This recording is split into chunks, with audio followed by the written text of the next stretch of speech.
پیارے بچوں، آج جو کہانی میں آپ کو سنانے لگی ہوں اس کا عنوان ہے جھوٹ کی سزا۔ دور کسی جنگل میں بلیوں کا ایک گروہ رہا کرتا تھا۔ ان سب کی آپس میں گہری دوستی تھی۔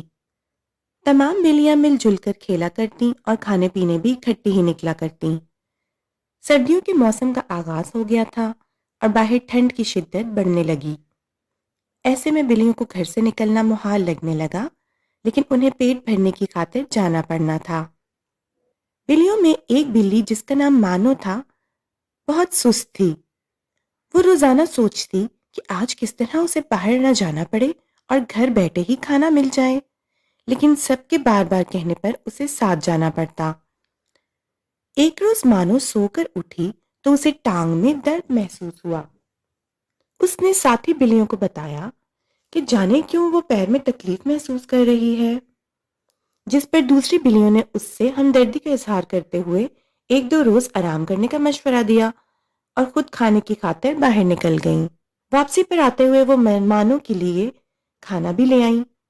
مانو کے پیر میں تو تکلیف تھی، لیکن وہ دل ہی دل میں خوش بھی ہو رہی تھی کہ آج اس کی پرانی خواہش پوری ہو رہی ہے۔ ایک دو روز آرام کر لینے کے بعد مانو کے پیر کی تکلیف تو دور ہو گئی، لیکن اسے اچھا بہانہ مل گیا۔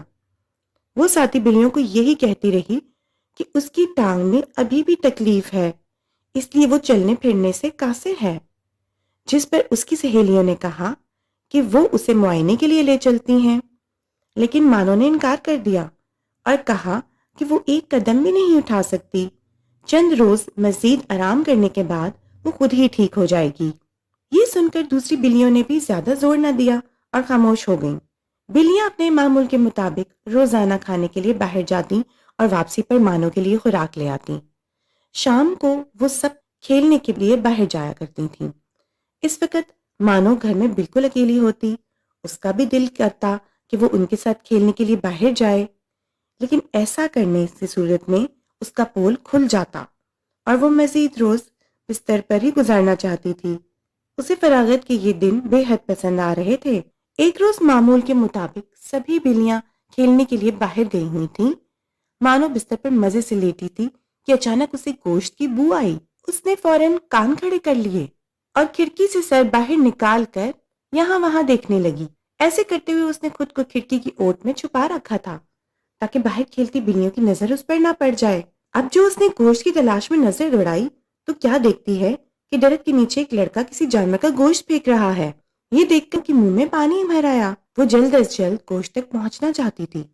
تازہ گوشت دیکھتے ہی اس کے بھوک میں اضافہ ہو گیا۔ مانو نے دل میں ارادہ کیا اور ساتھی بلیوں سے نظر بچا کر گھر سے باہر نکل آئی۔ وہ درختوں کی اوٹ میں ہوتی ہوئی گوشت تک پہنچنا چاہ رہی تھی اور چاہتی تھی کہ دوسری بلیوں تک گوشت کی خوشبو پہنچنے سے پہلے اسے کھانے میں کامیاب ہو جائے۔